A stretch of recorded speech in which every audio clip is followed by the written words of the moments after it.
My wife and I found the motel around 1:30 in the morning. We'd been driving Route 66 for almost 11 hours straight, cutting through empty desert roads with barely another car in sight. By then, exhaustion had settled into that dangerous stage where blinking felt optional. The motel appeared suddenly out of the dark. One flickering neon sign. 6 rooms. Office window glowing weak yellow. It looked abandoned until the clerk shuffled out from a back room holding a key. Cash only. No questions. At that hour, we didn't care. We just wanted sleep. The room smelled awful.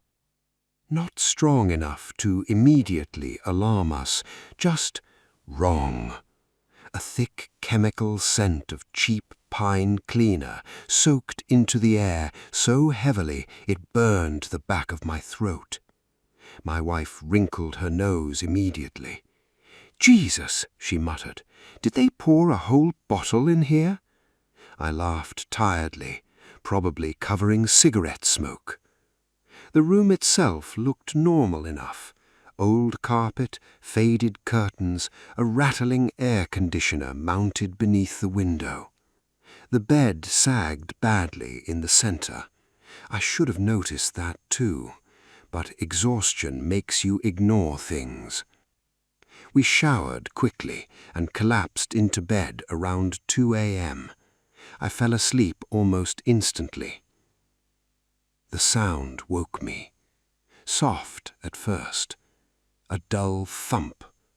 Then another. Rhythmic. Directly beneath me. I opened my eyes into complete darkness. For a few seconds I thought it was part of a dream. Then it came again. Thump. A vibration shivered faintly through the mattress beneath my ribs. My stomach tightened immediately.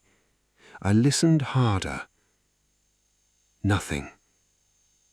Then, thump. My wife stirred beside me. "What was that?" "I don't know." The room felt colder suddenly. The air conditioner rattled softly in the silence, but beneath it there was another smell now.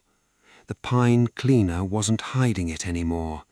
Metallic, sweet, rotting.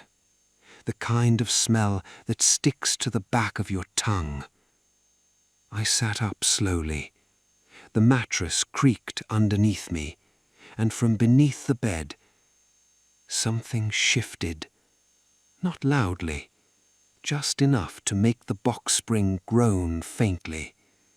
My entire body went cold. My wife grabbed my arm hard enough to hurt. "Don't look," she whispered immediately. I don't know why those words terrified me more than the sound itself. Maybe because she was thinking the exact same thing I was. There was someone under the bed. Or something waiting. Another thump hit from directly below my chest, closer this time. I practically fell backward getting off the mattress. We didn't scream, didn't investigate. Fear stripped everything down to instinct. Grab keys, grab bags, leave. Now. I remember keeping my eyes fixed above the bed frame while we packed, terrified I'd accidentally glance low enough to see a face staring out from underneath. The smell grew stronger near the floor, sickeningly strong. When we opened the door, cold night air rushed in, and I realized how suffocating the room had felt. The desk clerk looked annoyed when we demanded a refund. "Room's fine," he said flatly. "There's something wrong in there," I snapped. He barely looked up from the television behind the desk. "You ain't dead, are you?" That answer unsettled me enough that we left immediately. No argument, no police call, just drove. And for 2 days I tried convincing myself it had been an animal beneath the building. Pipes, springs shifting inside the mattress, anything logical. Then I saw the news report. The motel flashed across the screen behind the anchor woman. Same neon sign, same room number. Police cars outside. The next guests complained about the smell. This time management finally investigated. The mattress box spring had been hollowed out. A missing local woman's body had been hidden inside it for nearly 3 weeks. The police believed decomposition gases had caused pressure shifts inside the frame. That was the thumping we heard below us. I sat frozen on my couch while the reporter described investigators cutting open the mattress lining. Then they showed footage from the room, and my blood went cold, because hanging on the bed frame, half hidden beneath the mattress, was a long scrape mark, fresh, deep enough to expose wood beneath the paint, like something inside the box spring had been trying to claw its way out while we slept above it.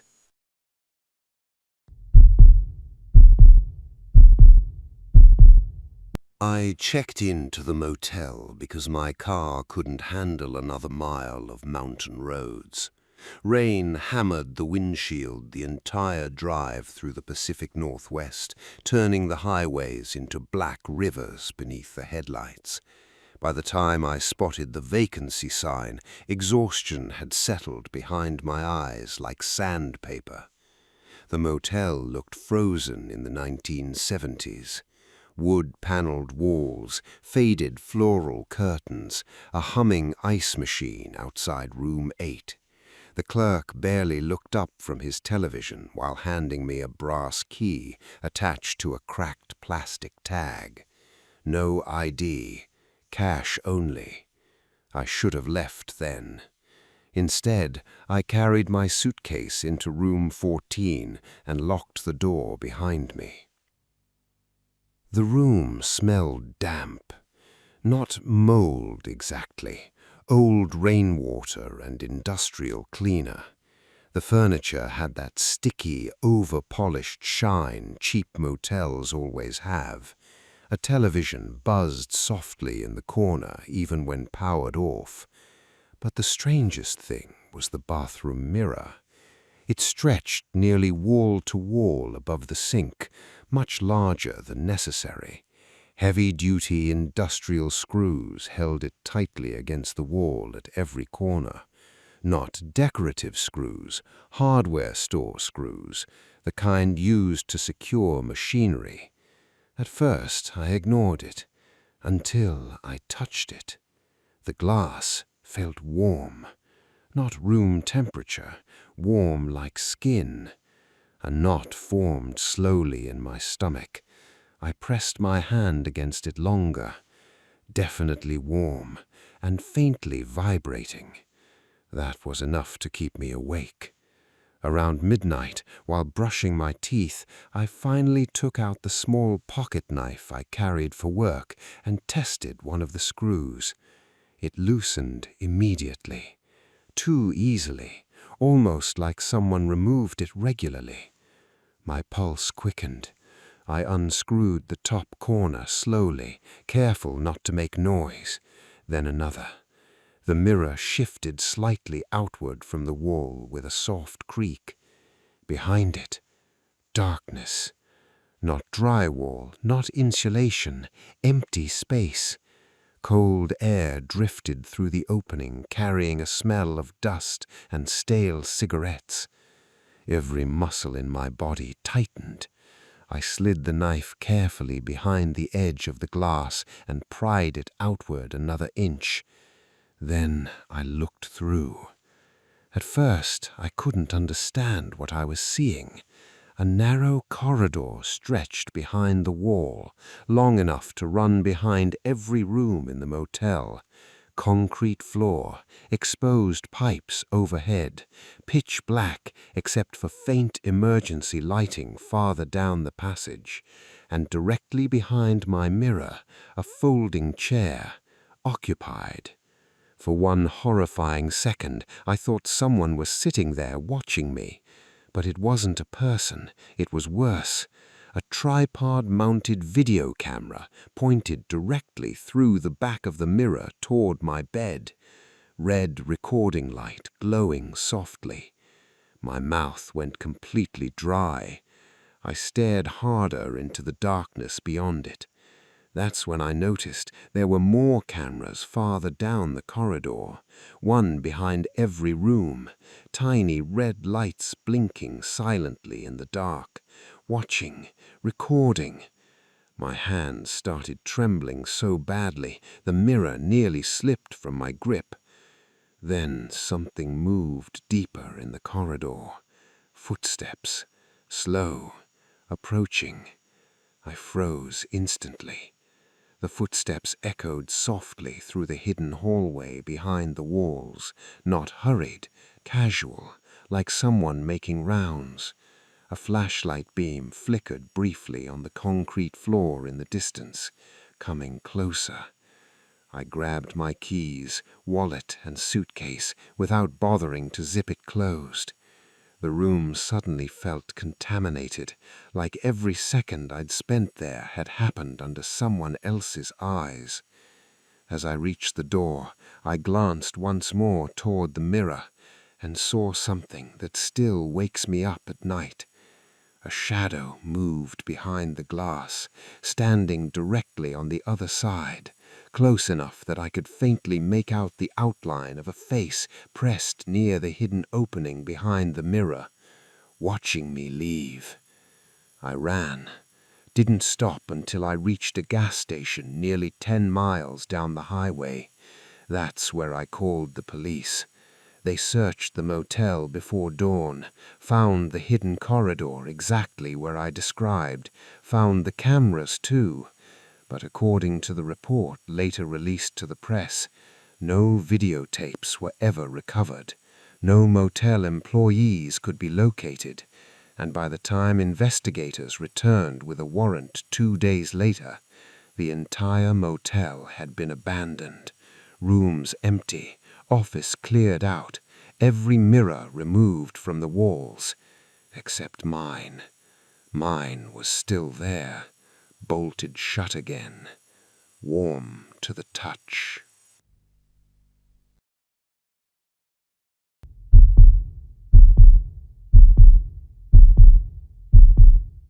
I was somewhere between Arizona and Nevada when exhaustion finally won. The desert highway had been empty for hours, just black pavement stretching endlessly through sand and rock beneath the headlights. My GPS kept losing signal, and every small town I passed looked abandoned after midnight. Then I saw the motel sign, vacancy. Half the neon letters were burned out, flickering weak red against the dark. I checked the dashboard clock, 1:07 a.m. At that point, I didn't care if the place looked sketchy. I just needed sleep. The motel sat isolated beside the highway, with maybe 20 rooms total. No nearby gas stations, no restaurants, nothing except desert in every direction. A young man stood behind the front desk when I entered the lobby. Mid-20s maybe, clean-cut, friendly smile. He looked normal. That's the part I remember most clearly, normal. "Long drive?" he asked politely. I nodded. He checked me in quickly, copied my ID information onto a clipboard, then handed me a key card to room 114. His hands looked shaky. I assumed he was tired. "Sleep well," he said. Something about the way he smiled after saying it bothered me slightly. Too stiff, but I ignored it. Room 114 smelled strongly of dust and air freshener. The air conditioner rattled loud enough to vibrate the nightstand. I locked the deadbolt immediately, out of habit, shoved my suitcase against the door for extra peace of mind, then collapsed into bed, still wearing sweatpants and a hoodie. I fell asleep almost instantly. Then came the sound. Beep. I opened my eyes into darkness. For a second, I didn't understand where I was. Then, beep, the unmistakable electronic chirp of a keycard reader. My blood went cold. Someone was trying to open my door. The handle jerked downward violently, once, twice, then harder. Metal rattled against metal as whoever stood outside shoved against the door with enough force to make the deadbolt creak. I froze in bed, every muscle locked tight. The person outside stopped moving for a moment. Then the room phone rang. The sudden noise nearly made me scream. I grabbed it immediately, hands trembling. "Hello?" A woman's voice answered in a rushed whisper. "Ma'am, listen to me very carefully. Do not open the door." Ice flooded my chest. I won't. My name is Carla. I work the front desk." I stared toward the dark outline of the motel room door. "No," I whispered. "A guy checked me in." Silence. Then the woman inhaled sharply. "Oh, God." In the background behind her, I could hear phones ringing and drawers slamming open. "I had to leave the desk unattended for 20 minutes, medical emergency. When I came back, your registration card was sitting on the counter, already filled out." Another violent rattle shook the door. The handle twisted harder this time, slowly, like whoever stood outside was becoming frustrated. The clerk's voice dropped lower. "There's no employee working here tonight, except me." My stomach turned. Outside, the person swiped the card again. Beep. The door shoved inward hard enough to move the suitcase slightly across the carpet. I backed away from the bed, clutching the phone so tightly my hand cramped. "He copied your key card," the clerk whispered. "Police are already coming. Stay on the line with me." The rattling stopped. Silence filled the room again. Then came footsteps. Slow circles outside my window, crunching slowly across the gravel. I realized with horror that the curtains beside the bed didn't fully close. A narrow slit remained open to the parking lot outside. The clerk kept talking softly, trying to calm me down, but I barely heard her, because a shadow passed slowly across the gap in the curtains. Someone standing inches from the glass, watching. I couldn't breathe. The figure stayed there motionless for several seconds. Then the room phone crackled softly, not from the clerk, from the motel line itself. A second voice whispered faintly through the receiver, male, close enough to sound like he was standing beside me. "You should have opened the door when I asked nicely." I screamed. The shadow outside the window moved instantly, fast, vanishing around the corner of the building, just as distant sirens finally echoed across the desert highway. Police searched the property for hours. They never found the man. But security footage from the lobby showed him clearly, standing behind the counter, smiling politely like he belonged there. The officer who interviewed me later said something I still think about whenever I stay in hotels. "He didn't rob you," he said quietly. "He chose you." And sometimes, late at night in unfamiliar motel rooms, I still wake up expecting to hear that electronic beep outside the door, followed by someone gently testing the handle to see if I remembered the deadbolt.